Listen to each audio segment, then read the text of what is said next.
Olá pessoal, eu sou o Marcos, estou falando aqui do portal da OP e a gente vai dar início aqui à continuação, né? Não vamos dar início, vamos fazer a continuação do assunto de povos indígenas do Brasil. Dessa vez vamos falar sobre a live 076, numa primeira parte, e vamos a ela.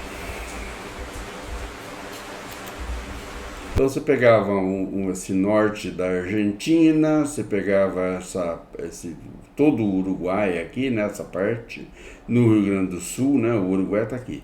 O Rio Grande do Sul, essa época aqui também o Uruguai era depois, né? Passou a ser a província cisplatina e pertencia ao Brasil, foi vendido depois. Então, o que acontece? Lembra que eu falei para vocês que as 7 missões estavam, se passando aqui pelo Rio Paraná. O Rio Paraná vem, daí vem o Rio Uruguai, tá vendo? Rio Uruguai junta-se ao Rio Paraná, então tudo, eu falei que era tudo a leste do Paraná, na verdade é a leste do Rio Uruguai, tá? Então as 7 missões estavam nesse trechinho aqui, onde está escrito aqui, Uruguai, que é o nome do rio aqui, tá? Então, nessa região eram as 7 missões. Aí, o que aconteceu? Os portugueses criaram aqui, onde é Montevidéu, de frente para Buenos Aires, bem nessa área, eles criaram aquela colônia de Sacramento, que foi a moeda de troca com as 7 missões aqui. Tudo isso daí gerou um conflito, gerava, né, um conflito entre espanhóis e portugueses, e esse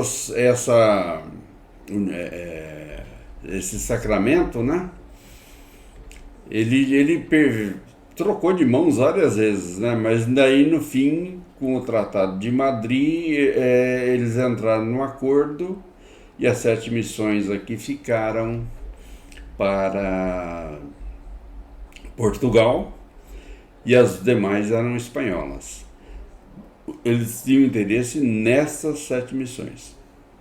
Tudo isso daí em função também, né, era muito mais fácil para eles descer lá e pegar esses índios, né, e levar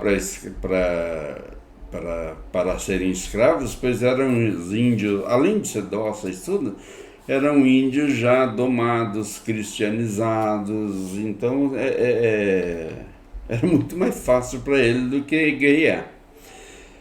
E ao mesmo tempo também os índios já haviam guerreado com os índios que não aceitavam as reduções, as missões, né? Havia muitos índios que não aceitavam isso. Então, e esses índios assaltavam, né, as missões, porque lá se criava gado, tinha uma série e eles, né, eles comiam qualquer animal, aí de repente lá na missão já tinha tudo, né, tá tudo certinho, porque tinha os índios que foram praticamente escravizados lá na missão, né, e eram mais dóceis, os índios que eram indomáveis assaltavam lá, né, e você vai ver uma história toda aí que o Eduardo conta, que é muito bacana. Na verdade, mas voltando ao nosso assunto, dando continuidade, na verdade eram mais os minuanos e os charruas que habitavam ali naquela região dos Pampas, no sul do Brasil, ali no Rio Grande do Sul, com a parte da Argentina, né? O Chaco do Paraguai. Então o que aconteceu? Como tinham muitos eram índios guaranis na maioria, que estavam sendo praticamente escravizados, né? Mas foram, entre aspas, catequizados, né? Então tinha essa colônia, como eu comentei, e era fácil para os índios que não aceitavam isso, que eles faziam, eles invadiam as missões lá, roubavam tudo, né? Mas é isso daí. Vamos continuar. Na verdade, não? Deixa eu ver aqui. Esse negócio de trocar de tela, às vezes, né, dá um rolo aqui. Então, aí eu vou contar um pouco da história aqui para vocês, né? Que nada mais é do que uma fala, né? Tá aqui, ó. Tudo que está escrito aqui foi feito aqui, tá? Então vamos lá. Então o Marquês de Pombal,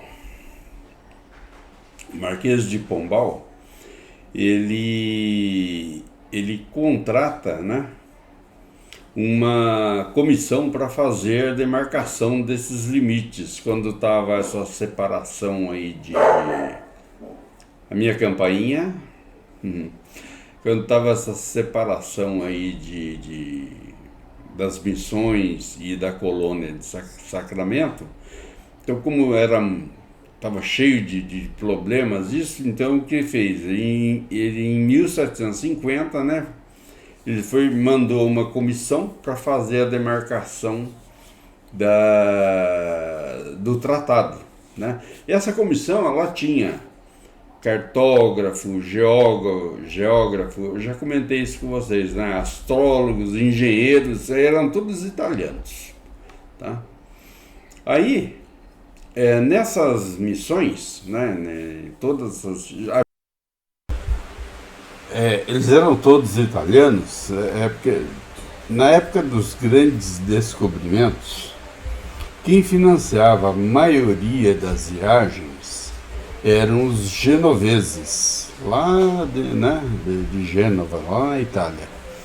Eles eram os grandes comerciantes da época, então eles financiavam os outros países, no caso o Império Português, o Império Espanhol, financiaram muito para poder fazer essas grandes viagens. E eles tinham excelentes profissionais que poderiam fazer esse tipo de trabalho, que nós falamos aqui de engenheiros, né?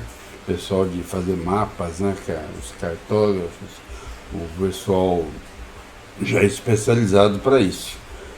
Tanto é que tem uma das lives aqui que a gente fala sobre o Império Português e fala sobre a escola, né, de Sagre, né?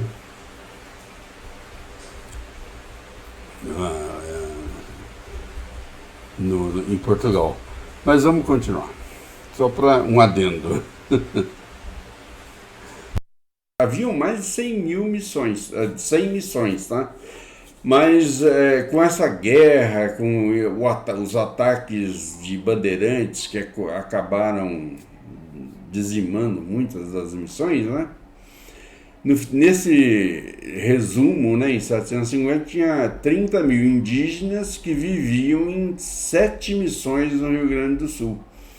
Essas as 7 missões que os portugueses estavam querendo, né? E pelo acordo do Tratado dos Espanhóis, né, deveriam, eles, como fez a troca, né, com Sacramento, a colônia de Sacramento, os espanhóis que deveriam evacuar as missões, né, e para os portugueses assumirem. Todavia, não era um aceite de jesuítas, né, e também que respondiam para o Vaticano. Esse era o grande problema que tanto espanhol como portugueses, tanto espanhóis e portugueses tinham, porque o Vaticano assumia, eles só respondiam para o Vaticano, né? Então eles não conseguiam ter controle nas missões, né?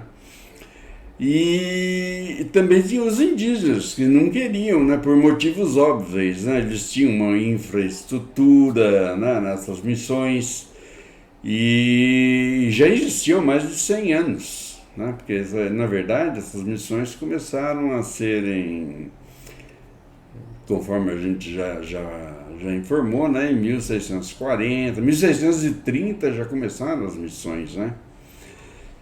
E as incursões bandeirantes foram 10, 12 anos depois que começaram a ir até essas missões, atacar e escravizar os índios, né?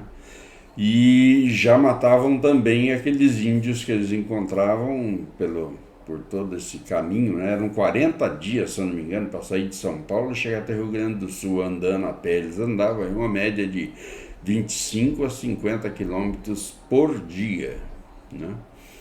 E isso por trilhas, né? Mas no fim,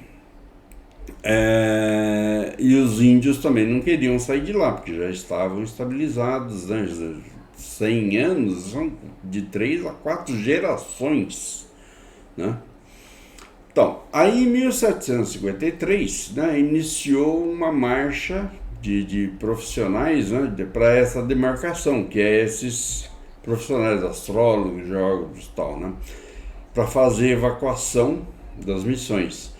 Mas aí, todavia, teve um massacre. Os índios não queriam, não aceitavam, então alguns jesuítas que estavam a favor da permanência das missões dos índios, e mais os índios, né, atacaram essa missão, esse pessoal. Então eram mais de 200 profissionais, né? E todos eles, o pessoal foi massacrado, tá? Aí, 2 anos depois, né? É muito legal você ouvir o Ricardo falar, Ricardo, né? Eduardo Bueno, Eduardo comentar, que ele fala, porque o e-mail não chegava.